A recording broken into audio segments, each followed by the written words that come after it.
Jujutsu Kaisen season 2 episode number 18।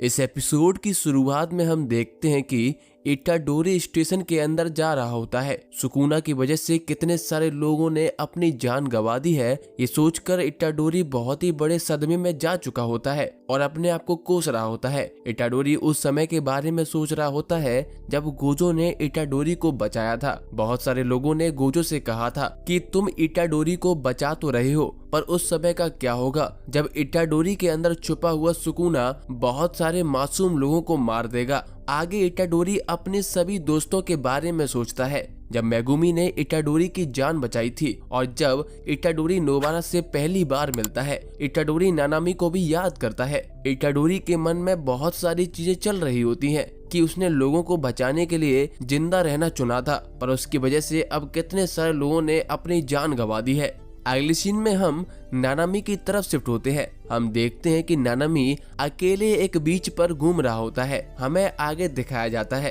कि नानामी अभी भी स्टेशन के अंदर ही चल रहा होता है और बीच के बारे में सोच रहा होता है। चलते हुए नानामी एक दुकान से होकर गुजरता है जिसके अंदर माहितो छुपा होता है, पर नानामी अपने ख्याल में इतना ज्यादा खोया हुआ होता है कि वो माहितो को देख ही नहीं पाता और आगे निकल जाता है। आगे नानामी को चलते हुए बहुत सारे इंसानी दानव दिखाई देते हैं, जिसके बाद नानामी वहीं रुक जाता है। नानामी सोचता है मुझे मलेशिया देश की कुआंतान सिटी में जाना चाहिए, वहाँ बीच के किनारे मैं अपना एक घर बनाऊंगा। मैंने बहुत सारी किताबें मंगा रखी हैं, पर उन्हें पढ़ने का मुझे कभी समय ही नहीं मिला। मैं बीच के किनारे बैठकर उन सभी किताबों को बहुत ही आराम के साथ पढ़ूंगा। आगे नानामी सोचता है नहीं, पहले मुझे मेगुमी को बचाना चाहिए। पता नहीं माकी और नाओबिता के साथ क्या हुआ होगा, क्या वो लोग ठीक हैं? पर साथ ही में नानामी सोचता है मैंने बहुत ज्यादा काम कर लिया है, अब मैं बहुत ही ज्यादा थक चुका हूँ। ऐसा सोचकर नानामी इंसानी दानवों पर हमला शुरू कर देता है और एक एक करके उन्हें मारने लगता है। नानामी इंसानी दानव को मारते हुए भी बीच के बारे में सोच रहा होता है। हम देखते हैं कि नानामी की हालत बहुत ही ज्यादा खराब हो रही होती है। कुछ इंसानी दानव नानामी को बीच बीच में पंच भी मारने लगते हैं, जिससे नानामी की नाक से खून आने लगता है, पर नानामी नहीं रुकता और इंसानी दानवों से लड़ता रहता है। हम आगे देखते हैं कि इटाडोरी को नानामी के लड़ने की आवाज सुनाई दे जाती है और वो नानामी की तरफ भागने लगता है। आगे इंसानी दानवों से लड़ते हुए नानामी का चाकू जमीन पर गिर जाता है, पर नानामी अपने चाकू को फिर से उठाकर इंसानी दानवों को काटने लगता है और एक एक करके सभी इंसानी दानवों को मार देता है। जैसे ही नानामी आखिरी इंसानी दानव को मारता है, माहितो नानामी के पीछे आ जाता है। नानामी माहितो से कहता है अच्छा तो तुम यहाँ हो। ये सुनकर माहितो कहता है मैं तो हमेशा से यही हूँ, क्या तुम्हारी कोई आखिरी इच्छा है? तभी वहाँ पर इटाडोरी भी पहुँच जाता है। आगे नानामी अपने दोस्त हाइबरा को याद करता है और सोचता है आखिर मैं क्या चाहता हूँ। एक बार मैं इन सभी चीजों से दूर भाग गया था, पर पता नहीं मैं वापस क्यों आ गया, जैसे कि ये मेरे लिए कोई बहुत बड़ी अचीवमेंट हो। आगे नानामी को अपने सामने उसका दोस्त हाइबारा दिखाई देता है, जिसके बाद नानामी सोचता है नहीं, ये मेरे दोस्त की मौत का मजाक होगा। आगे माहितो पीछे देखता है कि इटाडोरी वहां पर पहुंच चुका है। जैसे ही इटाडोरी नानामी को ऐसे देखता है, उसकी हालत और ज्यादा खराब हो जाती है। हम आगे देखते हैं कि हाइबरा नानामी को इटाडोरी की तरफ देखने के लिए कहता है, जिसके बाद नानामी इटाडोरी की तरफ देखता है और अपनी पूरी हिम्मत के साथ इटाडोरी से कहता है मैं अब सब कुछ तुम्हारे ऊपर छोड़ता हूँ। जैसे ही नानामी ये बोलकर रुकता है, माहितो नानामी को मार देता है। अपनी आंखों के सामने नानामी को मरता हुआ देखकर इटाडोरी को बिल्कुल भी यकीन नहीं होता और इटाडोरी माहितो पर चिल्लाने लग जाता है, जिस पर माहितो इटाडोरी पर चिल्लाते हुए कहता है तुम्हें चिल्लाने की कोई जरूरत नहीं है, मैं तुम्हें सुन सकता हूँ। इसके बाद इटाडोरी गुस्से में भागता है और माहितो को मारने के लिए जाने लगता है, पर माहितो अपनी पावर का यूज करके एक दीवार बना देता है। जैसे ही इटाडोरी उस दीवार के पास पहुंचता है, उस दीवार में से एक फेस निकलता है। वो फेस इटाडोरी से उसे बचाने के लिए कहता है, जिस पर इटाडोरी वहीं रुक जाता है, पर दीवार से बहुत सारे कांटे निकलकर इटाडोरी पर हमला करने लगते हैं। इटाडोरी सभी कांटों को तोड़ देता है। इसके बाद माहितो अपनी कर्स टेक्निक का यूज करके एक बहुत बड़ा राक्षस बनाता है और इटाडोरी पर हमला करता है। इटाडोरी उस राक्षस के मुंह को पकड़ लेता है, पर उस राक्षस के मुंह के अंदर से माहितो निकलता है और इटाडोरी के मुंह पर एक जोरदार पंच मारता है, जिससे इटाडोरी के मुंह पर एक कट लग जाता है और इटाडोरी दूर जाकर गिरता है। आगे माहितो फिर से इटाडोरी पर हमला करता है, पर इटाडोरी बच जाता है। माहितो इटाडोरी से कहता है, अगर तुम सीधा खड़े रहते तो मैं तुम्हारे मुंह को सीधा पंच मार सकता था। हम देखते हैं कि इटाडोरी के फेस पर लगे हुए कट से खून बह रहा होता है। इटाडोरी माहितो से कहता है, आखिर तुम लोगों को क्यों मार रहे हो, तुम्हें इससे क्या मिलता है। ये सुनकर माहितो हंसने लगता है और कहता है, अगर मैं गिनूं कि मैंने कितने लोगों को मारा है और उन्हें मारते हुए थोड़ा सा अफसोस जताऊं, तो क्या तुम्हें इससे चैन मिलेगा। तुम मुझसे चाहे कितनी भी बार ये बात पूछ लो, मेरा जवाब हमेशा ही सेम रहेगा। इसके बाद माहितो इटाडोरी को और ज्यादा भड़काते हुए अपने हाथ पर एक इंसानी फेस बनाता है और उसके सर में अपनी उंगली घुसा देता है और उसे मार देता है। और वो कहता है, तुम भी मेरे जैसे ही हो। ये सुनकर इटाडोरी को बहुत ज्यादा गुस्सा आने लगता है। आगे माहितो कहता है, इतनी छोटी छोटी बातों पर गुस्सा होने की कोई जरूरत नहीं है, मैं तो कुछ भी बोलता रहता हूँ। इसके बाद माहितो थोड़ा सीरियस होकर कहता है, अगर तुम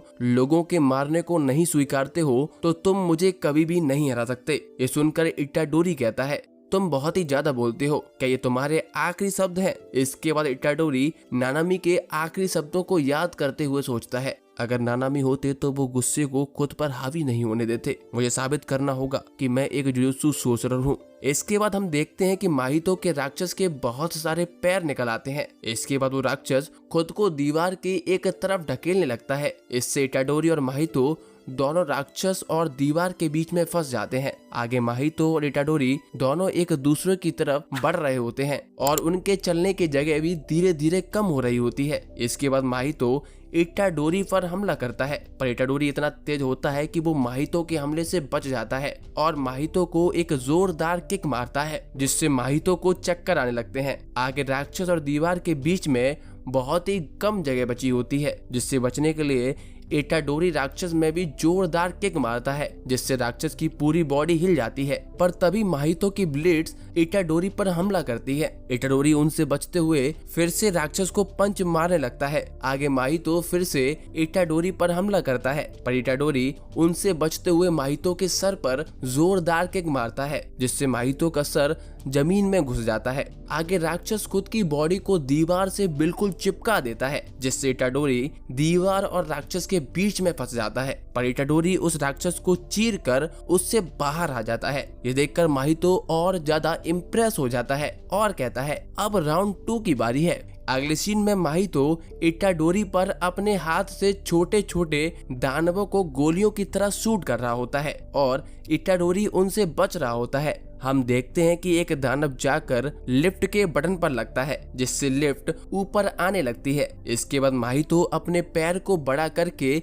इटाडोरी पर हमला करता है, पर इटाडोरी उससे भी बच जाता है। आगे इटाडोरी एक बड़ा सा गेट माहितो की तरफ फेंकता है और खुद लिफ्ट में भाग जाता है। माहितो अपने हाथों को तलवार की तरह यूज करता है और उस गेट को काट देता है। साथ ही में माहितो के हमले से पूरी बिल्डिंग में 2 बड़े बड़े कट लग जाते हैं। अगले सीन में इटाडोरी लिफ्ट में पहुंच जाता है। वो सोचता है कि माहितो ऊपर से हमला करने वाला है, जिसके लिए इटाडोरी तैयार हो जाता है। जैसे ही माहितो ऊपर से हमला करता है, इटाडोरी उसके जवाब में एक जोरदार पंच मारता है, जिससे लिफ्ट के तार टूट जाते हैं और लिफ्ट नीचे गिरने लगती है। अगले सीन में माहितो लिफ्ट के ऊपर आकर इटाडोरी पर हमला करता है, पर इटाडोरी उससे बचते हुए माहितो को जोरदार पंच मारता है। इसके बाद इटाडोरी खुद तार से लटक जाता है और लिफ्ट नीचे गिर जाती है। आगे हम देखते हैं कि इटाडोरी लिफ्ट से बाहर आ चुका होता है। जैसे ही माहितो लिफ्ट से बाहर आता है, वो इटाडोरी पर अपने राक्षस से सीधा हमला करता है, पर इटाडोरी उससे बचता हुआ सीढ़ियों पर आ जाता है। इसके बाद एक बड़ा सा हाथ आकर इटाडोरी के ऊपर गिरता है, पर इटाडोरी का पंच उसे भी चीर देता है। ये देखकर माहितो सोचता है, अगर मैंने और ज्यादा रिस्क ली तो चीजें बिगड़ सकती हैं और मेरा काम तमाम हो सकता है। ऐसा सोचकर माहितो कहता है, अब मैं केवल इंसानी दानवों के साथ ही हमला करूंगा, और वहां से गायब हो जाता है। इटाडोरी भी सोचता है, माहितो अब पहले से ज्यादा स्ट्रांग हो चुका है, अगले सीन में हम देखते हैं कि इटाडोरी माहितो को ढूंढते हुए आगे चला जाता है। आगे चलते हुए इटाडोरी को रास्ते में दो इंसान दिखाई देते हैं। इटाडोरी उनके पास जाकर उनसे कहता है कि शिबुया में कोई भी जगह सेफ नहीं है, तुम्हें जल्दी से जल्दी यहाँ से चले जाना चाहिए। तभी एक इंसान के मुंह से एक हाथ निकलकर इटाडोरी को तेज पंच मारता है, जिससे इटाडोरी दूर जाकर गिरता है। हम देखते हैं कि माहितो उस इंसान के अंदर से बाहर निकलता है। इसके बाद माहितो जैसे ही दूसरे इंसान को छूता है, वो इंसान एक तलवार में बदल जाता है।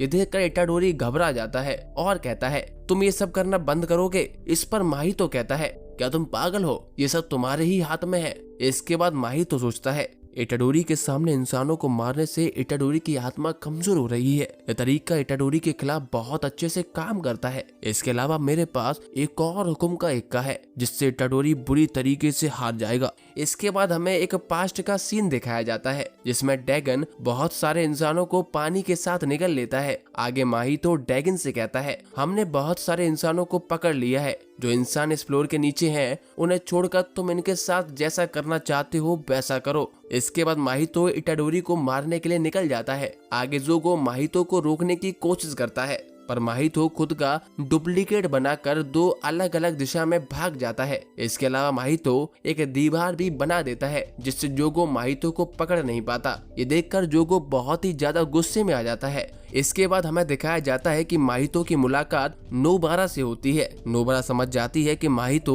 वही इंसान है जिसने इटाडोरी के दोस्त को मारा था और इटाडोरी से बचकर भाग गया था। माहितो नोबारा से कहता है, क्या मैं कोई सेलिब्रिटी हूँ? जिस पर नोबारा हंसते हुए कहती है, हाँ तुम बहुत ही फेमस कायर हो जो डरकर भाग गया था। आगे माहितो नोबारा से कहता है, कोई बात नहीं, चलो अब मैं तुम्हारे साथ ही टाइम पास करूंगा। आगे नोबारा सोचती है, माहितो किसी भी इंसान को छूकर उसे इंसानी दानव में बदल सकता है, इसीलिए मैं माहितो को डायरेक्टली नहीं छू सकती हूँ। मैंने अपनी पिछली लड़ाई में कर्स एनर्जी के कोर को समझ लिया था, मुझे उसे याद करना होगा। ऐसा सोचकर नोबारा अपनी दो कील माहितो के सर के ऊपर लगे हुए बोर्ड पर शूट करती है। ये देखकर माहितो कहता है, तुम्हारा निशाना तो बहुत ही ज्यादा खराब है। हम देखते हैं कि माहितो के सर के ऊपर लगा हुआ बोर्ड माहितो के ऊपर गिरता है, पर माहितो उससे बच जाता है। इसका फायदा उठाकर नोबारा फिर से अपनी दो कील बोर्ड पर शूट कर देती है और उन्हें अपने पैरों से और ज्यादा अंदर घुसेड़ देती है। हम देखते हैं कि माहितो बोर्ड के पीछे होता है, जिससे दोनों कीलें माहितो के सर के अंदर घुस जाती है